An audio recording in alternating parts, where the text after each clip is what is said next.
Hey guys, GhazzyTV here with another Path of Exile video, and in this one we're going to save you from going into builds in 3.18 that is terrible because of inflated DPS display numbers in Path of Exile by simply teaching you the generic way of going through Path of Building configuration and how to set it up. I will later make a written guide on this to be linked in the descriptions below when it's done. That's going to go more in depth and cover more aspects of this, but I wanted to make a quick one to go through some easy things to think about. And I'm going to go through some minion builds because minion builds are the ones that fiddle the most when it comes to the configurations in POB. And hopefully you can use this information for non-minion builds as well and learn a thing or two. So I'm just going to take a, let's take a high budget or super high budget skeleton mage build. Let's see if I have this one sorted. It should be this one actually. And going in here, and why? Oh, now it's showing. Okay, there we go. So this has a full DPS of, without Vol Skeletons, please. There we go. So we have 142 million Shaper DPS. So the first things you want to do when you go into a POB is check the tree. Obviously, this is a level 100 tree, so you know what kind of tree you're looking at. Make sure that you understand the level of the build. Some builds goes through and chooses Pantheons. I normally don't, but you can check up here if they've chosen to kill a bandit or save any of them up in this corner up here. So now that you know how the tree looks and what kind of approach and budget and what level the POB is displayed is at, you would then go to your items and make a check on what the items are to make sure that they are actually accurate and something that you can afford going for, yada, yada, yada. We're going to be talking a lot about the configuration in this, which goes hand in hand with how you set up skills. So first things first, how do I get the full DPS to be displayed? Well, in this case, I have a trigger link here with Desecrate Bone Offering Clarity, Sniper's Mark Convocation Flame Dash, Auras, so utility minions, Auras, and Golems, and I also have a 4-link Skeletons in this set is in the Mirror Helmet.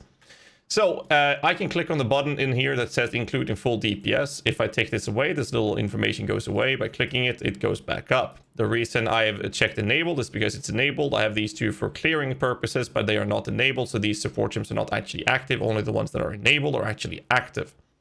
Then next is the count. So this is mostly for minion builds because normally attack builds, stuff like that, you'd only have that as count as 1 because you would only hit with 1 of them, not 2 of them when you're doing an attack. But in the minions play, you can see on the left-hand side under the player, active minion limit is 12. So I would check the count to 12. If I lower this, you can see how the DPS goes down. But in reality, I will have 12 minions as my main sources of damage output when I have all of my minions out, which results in this DPS. So now that we know how to showcase the full DPS, we're going to be digging through the POB and checking which things are realistic and which things are unrealistic. The first thing I do before I check configuration is check Vol skills. Now, Vol skills requires Vol souls, and that means that they will require souls to be able to be used, and that means that they will only be used in certain situations when you have collected enough souls. So when I do POBs like this, I make sure to always turn off the Vol skills. There are a big problem with content creators in Path of Exile that some people want to make their POBs look better than they are by enabling Vol skills when they showcase a POB. And those things would, in more cases than not, come in the form of things like Vol haste, for example. So let's say that they're using a haste aura, but they have Vol haste. And you can look at the DPS, 161.9 million. But if I turn off Vol haste, I lose 20 of those millions, which is kind of stupid, right? Because this would not be the case, right? It just doesn't work that way. So because of this information, you have to make sure that you don't have any of those Vol skills being enabled. So we can go through the list of the skills in this POB, seeing that there's no Vol skills here. Nothing Vol, nothing Vol, no Vol, no Vol. There is a Vol here, but it's not enabled. So now that we've been able to verify that there are no skills that are inflating the DPS. However, another thing you can do when you're checking your skills is, in this case, I have an Awakened Spell Echo Gem that is level 6 because I had one in the league when I did this POB. However, this is very expensive and very hard to come by. So normally you would want to look into more realistic approaches. So in this case, I would probably lower that to level 5 instead, which doesn't do much of a difference in terms of the DPS. But things like this is very important to go through. There's a 2120 Vol Summer Skeleton. There's a 2120 increased crit. There's a Divergent 2020 Predator, for example. So always go through the skills to make sure that it's all accurate to your liking. After this, it would obviously be to double check the items. When you do double check the items, it's basically making sure that there are no custom modifiers edited into the items to make sure that they're actually accurate. If I go through the list here, you can see that there is nothing added. That is something that a lot of us content creators used to do back in the days to add certain mechanics. That's something that is now available through the custom modifier link down in the box here in the configuration. So now that we've gone through the baseline of things, we can then dig into how to set up the configuration for this. So what I wanted to do first is set up the baseline things. When you create a build, it's much easier to do this because you would basically change the configuration anytime you would do a change on your build. And I've made some changes in this before because I talked about this. So this POB that you're seeing is actually inflated right now, and I'll show you how that is, how I can spot this. So basically, you want to make sure that when you add something to your build, then you check what does this actually do to me, and then you set the configuration based on what that does to your build. So this is a finished product, which makes it a little bit harder, but I'm going to teach you how to do this. First things first, signal prey is what I would look at in this case. So we're going to take it step by step, so it doesn't matter where you start. So if the enemy marked with signal prey, well, if I look at my skills, I have signal prey through the predator. And if I'm doing boss damage, I will enable signal prey on that boss. So yes, this will be enabled. If I turn that off, I will lose a ton of damage because that's the benefit of that support gem. So yes, I will have that active. Feeding Frenzy, well, I don't have Feeding Frenzy on the skeletons. However, in my utility minions, my golem has Feeding Frenzy linked to the stone golem. So my stone golem will apply Feeding Frenzy. Therefore, I can leave the Feeding Frenzy active. Do I have the specters up? Yes, I do. They don't actually have curses, so it doesn't change anything in this build, which you can see. But enable buffs, yes, for sure, but that doesn't really matter. It's just for a check for me to know that the specters, the specters that I'm using here are providing buffs for me. So I'm going to have that checked. And I normally only check this once I've set that up in the configuration when I design the build. Next thing is the enemy stats. Always make sure that the enemy is a boss, because if I change this to standard, look at my DPS, 142. I change this to not being a boss. You can see my DPS should actually have... No, wait, it's because of these numbers. My bad. So if I didn't have these numbers in here, my DPS would skyrocket. However, always make sure it's a series. The reason I have these numbers in is very simple. I'm using a Flesh Crafter. And the Flesh Crafter, it's confirmed, is not going to change the DPS in the POB. And this is something you'll only learn through trial and error. If I were to take away the chest piece or turn it off, it won't change my DPS, because you can see in the bottom text here saying remove this item from body armor will give you minus maximum hit taken, energy shield, initial regen, movement speed. Doesn't change my DPS. This is very important to understand. So therefore, I have to manually edit in what the Flesh Crafter is actually doing for this build. So in the configuration, I can hover over the Cirrus is the enemy a boss, and it says that Cirrus has 66% less effect of your hex curses, 50% enemy elemental rest, 30 chaos, 100% enemy armor, 235 monster damage, and 8% penetration. So because of this information and the Flesh Crafter making my minions ignore elemental resistances, I then have to take away those 50 resistances that the boss have, which I do by editing into these numbers. Knowing this, and because this is not hard locked in POB, I have to be very careful with the build to make sure that I don't have any other sources of negative resistances, because that would then obviously inflate my DPS output. So make sure you avoid that. So make sure you check every single piece that you look into your gear, that doesn't increase your DPS to show you a number of DPS that you're actually not doing. So that kind of rounds off the entire approach of map modifiers, enemy stats, and skill options. And then if you look at the general one, are you always on full energy shield? Well, this specific version should always be on full energy shield. If it's not, you're going to be dead more or less. So that we'll check this. This doesn't really change anything. Are your minions always on full life? Well, they kind of are, because they have the leech. They also have, most importantly, blessed rebirth from this jewel over here. This means that my full DPS, when they're starting to fight a boss off, will have, they will be immortal or barely will be hit, if at all. So I can configure that in the start of a fight, because this build does so much damage, I can actually check this box. This will also be something you can check if you have very tanky minions that leeches or regens a lot of HP to keep them at top HP 95% of the times, then you can check this box as well. Then this doesn't really matter, just leave it as is. The next portion of this is when in combat.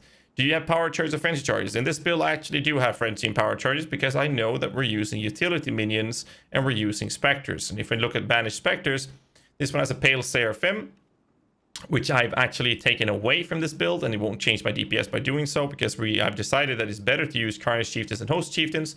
And what these two do is mass frenzy and mass power. Basically, they generate frenzy and power charges. Click save. And then you can check in this box here, now that we've chosen the specters, that we have an active limit of 4. And in the build guide for this build, I will tell you to use 2 power charges specters and 2 frenzy charges. That's 2 Carnage Chieftains and 2 Host Chieftains. Knowing this, and we have temporarily summoned minions, I can now show you that when we go through the list of winning combat, I will have 3 of these charges, because I'm permanently there, or I'm dead. So I will get 3 charges. Now that doesn't change my build and the way my damage will be, but my minions are not permanent minions. This means that if I lose combat, my charges will go away. If I'm always in combat, my minions will never get 3 charges, or very rarely get 3 charges, because my minions will only generate 2 charges each. Then they will cast another one every 5 to 7, sometimes 8 seconds before they cast another one. And in that time frame, I will most likely have already resummoned my skeletons, because they're not actually very tanky, which you can verify through the calculation tab and checking in the mage skeletons. See on the right hand side by checking the minion stats box here, you can see that they have 6.8 thousand life, 2k energy shield, their resistance stats, their block, and yada yada. They're gonna die as soon as that blessed rebirth timer is over. They take a hit more or less, so they're gonna die. Knowing that, I can't say that they will have 3 charges. This is a very common problem with specifically skeletons, mage skeleton build guys that you see on YouTubes and forums and whatnot. So instead, you have to change the number here. This is what I was talking about, the DPS being inflated. So instead, the power charges, if not maximum, you have to adjust this number to a realistic number. And knowing we have 2 power charges and 2 frenzy charges generated every 5 to 8 seconds, we can safely assume that your skeletons will have 2 of these charges, and suddenly your DPS is more accurate than it was before. So instead of 142 million, now my POB is saying, well, I'm only doing 113 million. This is more accurate compared to before because we've checked the configuration to be properly set for this build. We're going to go further down. Onslaught. No, we don't have Onslaught. Your minions have Onslaught. Well, if you spec into this node, they will on a kill. But normally, POBs should always be set up for single target. And versus single target boss fights, they will not get the Onslaught. So no, we don't check that either. Do your minions have Unholy Might? No, they do not have Unholy Might with this. We don't have any modifiers that will apply to this.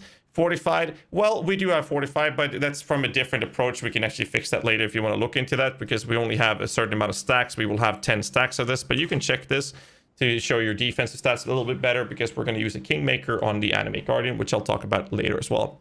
Do you have Tailwind? Adrenaline? No, we don't. Flask active? Yes, we're going to have a Flask active. And in this build, we are using a Bottle of Faith, which means that we will be on consecrated ground. Are you blinded? No. Chilled, frozen? No. Have you used the minion skill recently? We're going to spam a signal prey. That's a minion skill. Yes, we're going to have to use the minion skill within the last 4 seconds.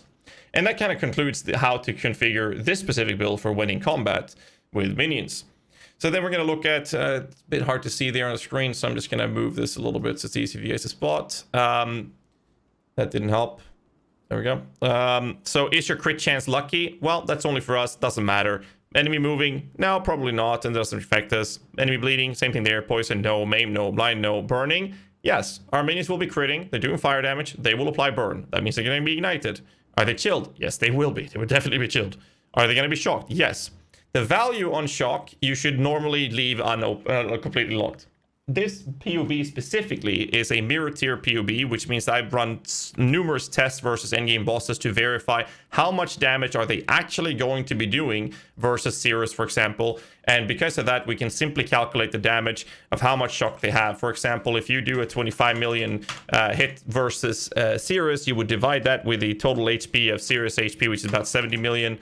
And you would take that to the power of 0.4 and then divide that by 2 and then multiply that by 1 plus m, in this case being 0 because we don't have any shock effect scaling, and then multiply that by 100, and that will result in a 33% shock value. However, we're doing a little bit less than that. So we've done some numerous tests of how much shock you get after a couple of ramp up hits, because they actually ramp it up. So therefore, I've checked in the 30% shock, because you're going to have more than 30% shock with this build. But I took a lower number to make sure it's realistic display of DPS in the POB. Normally, you would leave this unchecked. And normally, most builds runs with skitter bots, which allows you to have 18% shock. And POB takes care of that calculation for you. You don't have to worry about it. Is the enemy intimidated? No, we don't have any modifiers for that. Crushed? No. Unnerved? Yes, we do have it, which I can see here, which I'll talk about. It's because the gloves I was using on the Anime Guardian. Covered in ash? No. Frost? No. Are the enemy on the consecrated ground? Well, versus a single target boss fight with Bottle of Faith, yes, it will be on consecrated ground. So this brings us to the Anime Guardian approach then. So now we can verify that everything here is accurate. I don't think I never made a set for that. So basically the Anime Guardian, I know it's going to use Kingmaker, and no Kingmaker will make it so that my minions will have 50% or nearby allies will have 50% increased to minion critical strike multiplier. And by doing it, so I normally put a color code, doesn't really matter. I make a text saying AG Kingmaker, and then I make a separate line that says plus 50% to minion critical strike multiplier. Welcome to the crew. Thanks so much, Bastenio. Hi, Smile. If you misspell this, you have to use a modifier that exists in the game. The numerical value I can alter, and you can see my DPS went up to like super big numbers, right?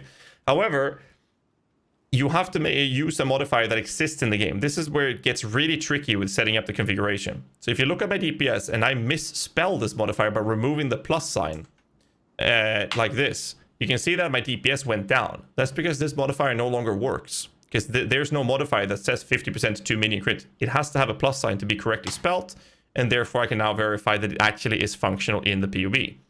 This is what Kingmakers do in offensively. I could add the nearby allies have fortification stacks as well for the defense, but we don't really care about that.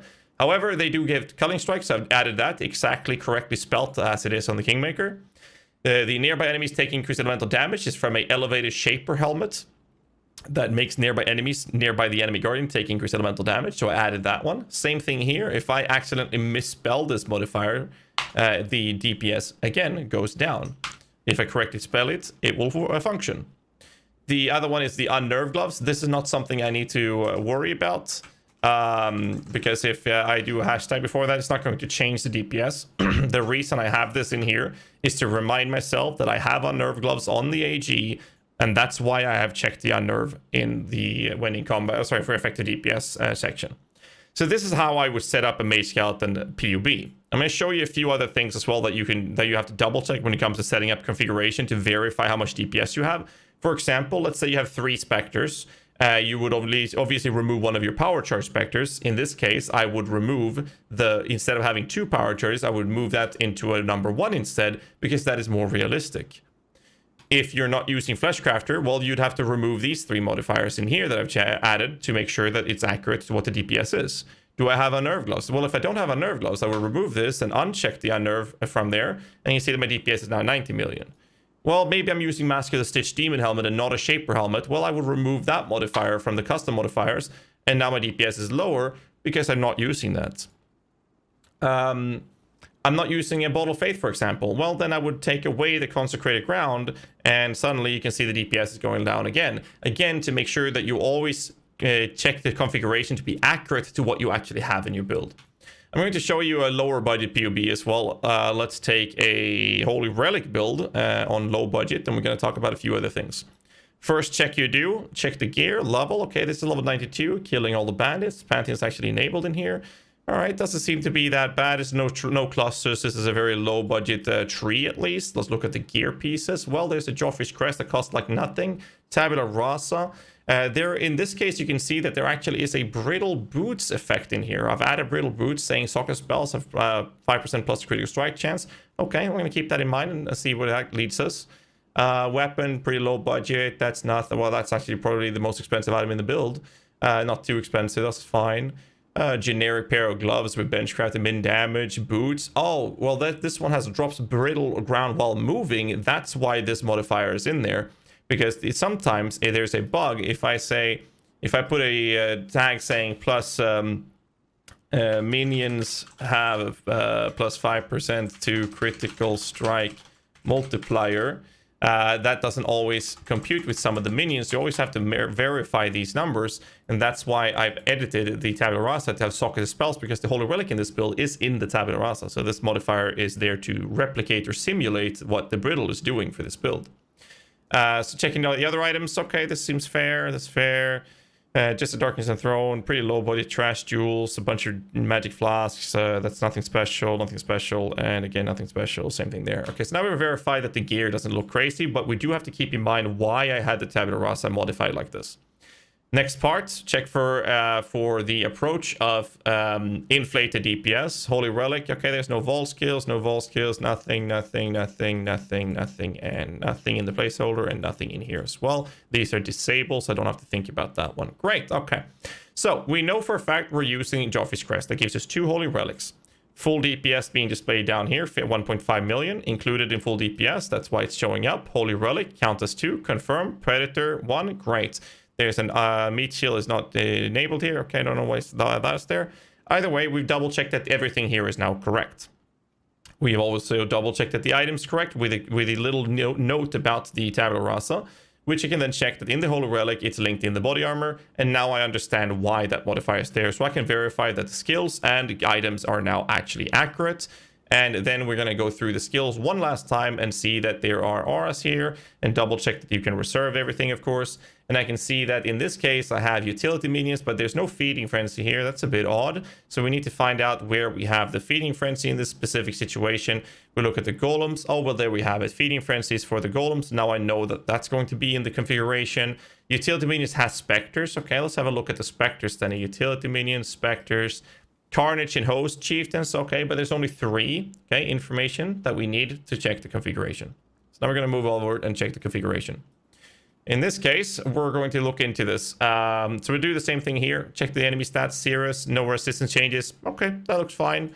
We look at the skill option. It has Pride Aura, maximum effect. This is something most people do. I do it as well. I would arguably say that it's slightly inflated. It's basically you have to stand a somewhat close vicinity to the boss to reach maximum effect after a couple of seconds. It's fine, especially with this build that needs to be there.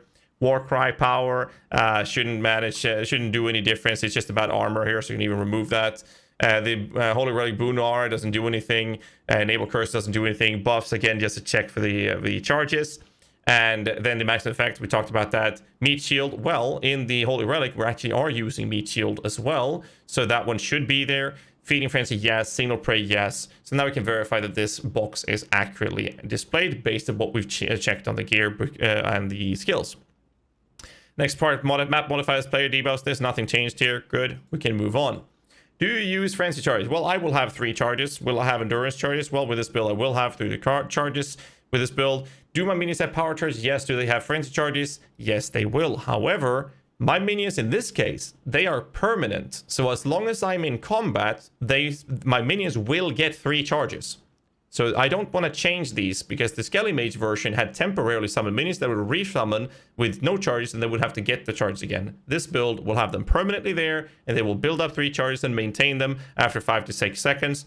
You could arguably say that power charges should only be 2 because, again, in this situation, they don't always get that. However, you wouldn't normally go with this build into super high-end faced bosses, so I would still say that this is a pretty accurate display. So, I did the 45 with the charges from this approach. You can do it from here as well. So, in this case, I can actually remove this because this is already taken care of with the custom modifiers. Nearby corpses. Well, we're going to spam corpses with this specific build. Are you in consecrated ground? In this case, we will take this away, depending on the approach that we're going to run with it. So we basically just uncheck things that you don't know that you're not going to have in the build. So anything else that we need to change doesn't seem like it, right? Have you used a minion skill recently? Yes. Consumed a corpse recently with this build? Yes. Consumed a corpse in the past 2 seconds versus boss fight. You will actually do this, but it doesn't really matter to your DPS. But the 4-1 you will do. And then again, I'm going to check the last section here, and that is crit chance lucky, yada yada yada. Nothing chilled and shocked. Yes, this is because of skitter bots. I don't have to check the value. Even if I lower or increase this number, it will change it. We're not going to do that. We're just going to leave it open because this will actually be taken care of if you do enable the skitter bots for this specific build. So we're just going to leave it like this.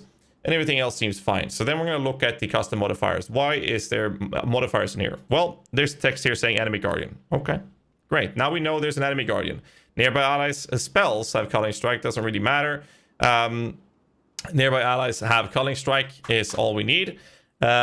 Insufficient mana doesn't prevent your melee attacks. This is more for a configuration setup. I don't think you're actually going to need this one in the configuration. It's more of a thing I was testing out when I was doing this build, so we can take that away.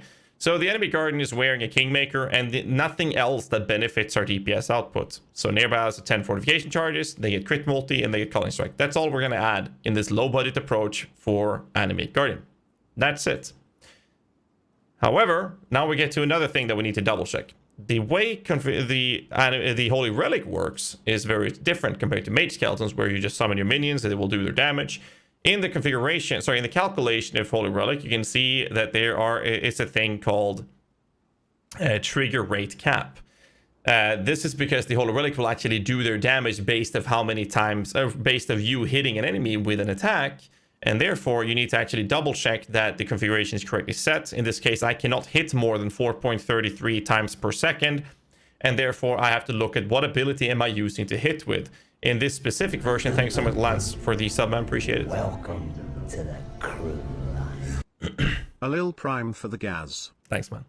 In this specific version, we are actually using a phantasmal static strike. It's only level 18 with 12% quality. Very interesting.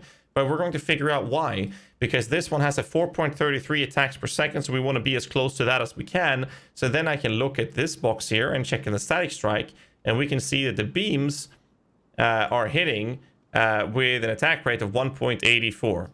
We have a skill trigger rate of 1.84 here, and that's all we have in this specific version. However, if I then look at the Cyclone approach, and we do this, and we go to the Cyclone, we can see that Cyclone is going to hit way more than we need to, which means that if we do it this way, we're going to be able to make sure that we trigger it fast enough to actually trigger the approach of the Holy Relic. So I'm going to take another POB with Holy Relic that's better designed when it comes to this, the trigger rates, to show you how that would look. So in this version is a higher body version of this, which has this balanced, and the static strike beam has an attack rate, or hit rate, sorry, of 4.53, because it's the hit rate we're looking for. And that's because we're always going to hit with every hit we do through resolute techniques. We're hitting for 4.53. If we look at the configuration, sorry, the calculation, we need 4.33. So obviously server latency and whatnot is going to affect this in the negative way. However, we're over the cap of doing this. So we're going to make sure that we're hitting as many times as we can to make sure that we're hitting as close to the cap as possible. Obviously, you can balance this down to by lowering the static strike quality, for example, by lowering this one down to let's see how much quality, let's see, right there, 4.31, for example. With 4.31 and we're having a trigger rate cap of 4.33, this means that every single hit we do with our static strikes beams in this case will trigger a Nova from the Holy Relic. So this is an easy way for you to understand how to check the hit rate of this specific build and how you can look at cooldown recoveries and trigger rate caps and stuff like that as well. This has not so much to do with the configuration setup, but allows you to understand where you can look for things when it comes to calculations and stuff like that. But like I said before, I didn't want to make this video too long. I'm going to tackle one last thing before I end this video, and that is when the POB can't calculate the DPS of a build. So I'll tackle that, and I will try to make sure that we get a full-blown written guide. I'm not sure when, but I'll try to make it as soon as I can. That's going to go through all of these things more in detail, and then some more things as well. But I hope this video will be of use for most of you guys, at least, that are watching. For those of you who managed to stay and watching this far into the video, I'm going to show you Absolution real quick. This is a medium budget Absolution build, and I'll just briefly talk about it. Some builds, such as Absolution, the DPS displayed in POB is always going to be inaccurate due to many months, actually, of extensive testing. We have been able to verify together with Kriperian, myself, Kaka, a couple of other people in our community. We've established that on the lower budget approaches of Absolution, the DPS displayed by Path of Building is about a third of the DPS you're actually doing. And on the medium budget, it's between 5 and 6 times the DPS. And on the higher budgets, it's around 8 times the DPS. And in the super end game mirror version, it's roughly a 1/10 of the DPS. So basically, in this medium budget version, you would expect that this 17 million is actually only a 4th, a 5th, or a 6th of the DPS that you're actually doing. The problem with this is that even with all of the testing we've done, it's only a ballpark educated guess. So the only thing you can do with this is double check the configurations, make sure that every setting to this is accurate the best you can, and then you would look at the DPS numbers. The problem, there's a lot of problems with calculating Absolution. But in most builds in the game, you can accurately calculate your DPS for single target scenarios and situations. You have to just be careful to not look at inflated DPS numbers, and I hope this video helped you to be able to spot those things so you can make sure that you know the DPS you're actually going to be having. And if you look at most of my builds, you can expect that the DPS displayed in POB is actually lower than what you're going to be doing, because I'd rather be pessimistic about it so I can display. I'd rather make people be happily surprised that they're doing more than disappointed that they're doing less than what the POB is showing, if you know what I mean. So just be careful out there, especially with the league launch just around the corner. Hope you guys had use of this video. Don't forget to hit the like button, subscribe for more content, and I'll catch you guys in the next video. So till then, stay safe. keep rocking.